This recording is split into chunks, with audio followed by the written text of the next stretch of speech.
The boilerplate template application that we get when we install we will create a brand new application, Angular application. Let's open it up with our favorite IDE. Let's close the projects that we might have already open, and let's navigate to this brand new application that we just built in 2020. There it is, Angular. So let's open that up. If we open it up, we'll notice that we have a couple things in here. Most of our work is going to be done inside of this source directory, and mostly under this app directory. So under the app directory is where we're going to put most of the code. Just to start off, notice that we have an index file here. The index file is mostly empty, very much like the index file we saw in React, right? In React, we had this div that had the root ID, right? And all the content was being dynamically injected in there. Similarly here, the equivalent of that root div, right, is this tag here, which looks like it's called app root. It's not any HTML element that I know of, so it must be a custom element, right? A custom element which is going to be replaced dynamically using JavaScript, right?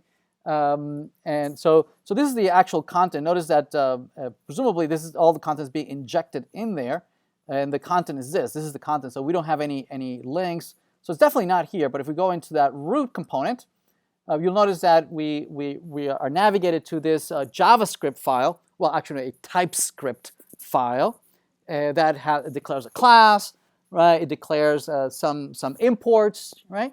And also notice that it declares this HTML file, like it references this HTML file. Together, this TS file, this HTML file, notice that they live in this app directory. See that? This app directory contains these 4 files. See those 4 files? Together, those 4 files make up the root component, right?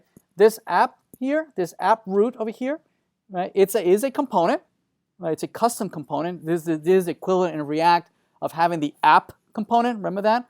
Which was you implemented as a class. You called it app, right? So together, these 4 files implement the root component that implements this app.root.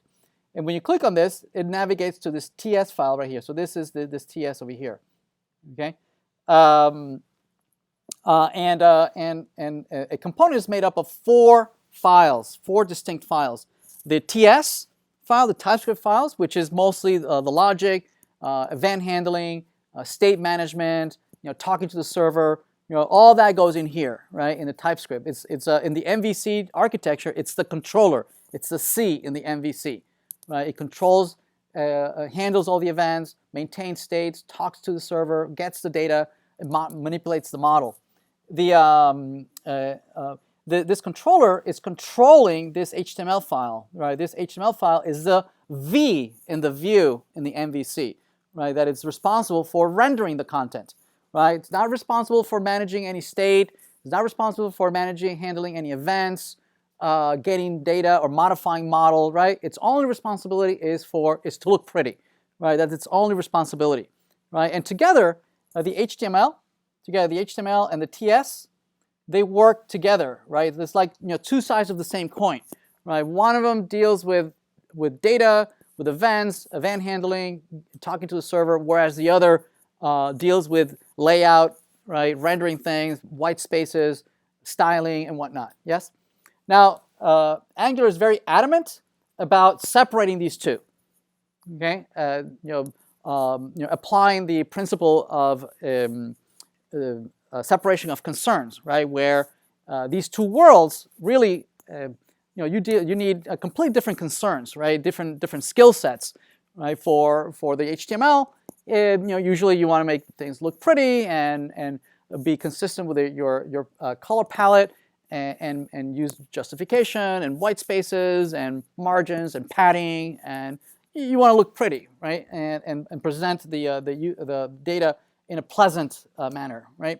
So that's an entire skill set, and you could go and make a really good career on only dealing with those kinds of issues.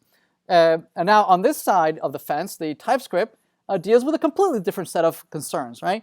It's dealing with logic, handling events, streaming data back and forth between the client and server, data modeling and unique representation of the data, flattening data models and whatnot. So there's quite a bit of complete different set of concerns, dealing with asynchronous communication.